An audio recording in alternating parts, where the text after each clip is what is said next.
Surekha's kitchen magic या माझ्या चॅनलमध्ये तुमच्या सर्वांचं स्वागत आहे। तर आज मस्त एकदम झणझणीत चमचमीत अशी भरलेली शिमला मिरची बनवणार आहे। तर शिमला मिरची स्वच्छ धुवून मधून कट केलेली आहे, आतल्या बिया काढून घेतलेत आणि इथे लसणाची पेस्ट ठेवलेली आहे। फक्त लसूण आहे, त्यात आलं नाही घातलेलं मी।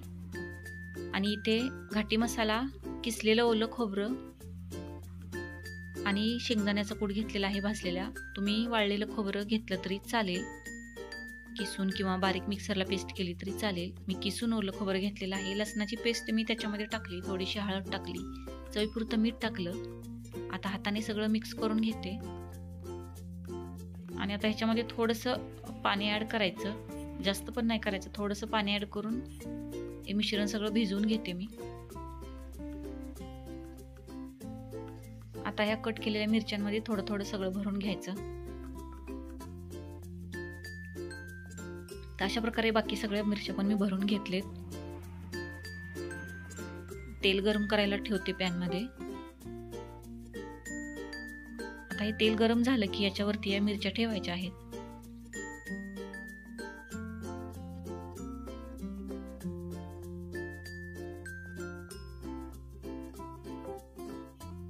सगळ्या बाजूनी तेल लागेल या प्रकारे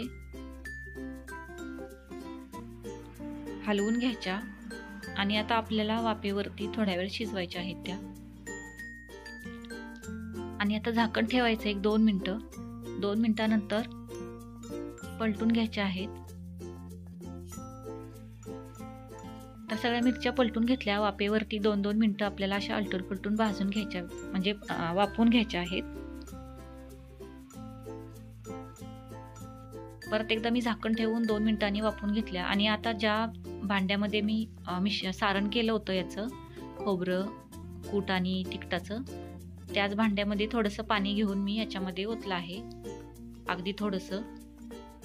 आणि मिक्स करून सगळ्या मिरच्या पलटी करून परत 1-2 मिनिटं वाफ काढली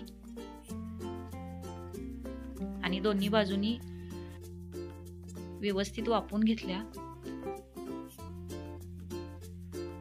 साधारण 8 ते 10 मिनिटं लागतात वाफेवर शिजवायचं आहे, त्यामुळे 8 ते 10 मिनिटांमध्ये या मिरच्या खाण्यासाठी तयार झालेल्या आहेत। मस्त झणझणीत चमचमीत बघू शकता। तुम्हाला आवडत असेल तर वरून कोथिंबीर टाकू शकता, मी नाही टाकलेली। मस्त झणझणीत चमचमीत शिमला मिरची खाण्यासाठी तयार झालेली आहे। तर असे छान छान व्हिडिओ पाहण्यासाठी चॅनलला सबस्क्राईब करा।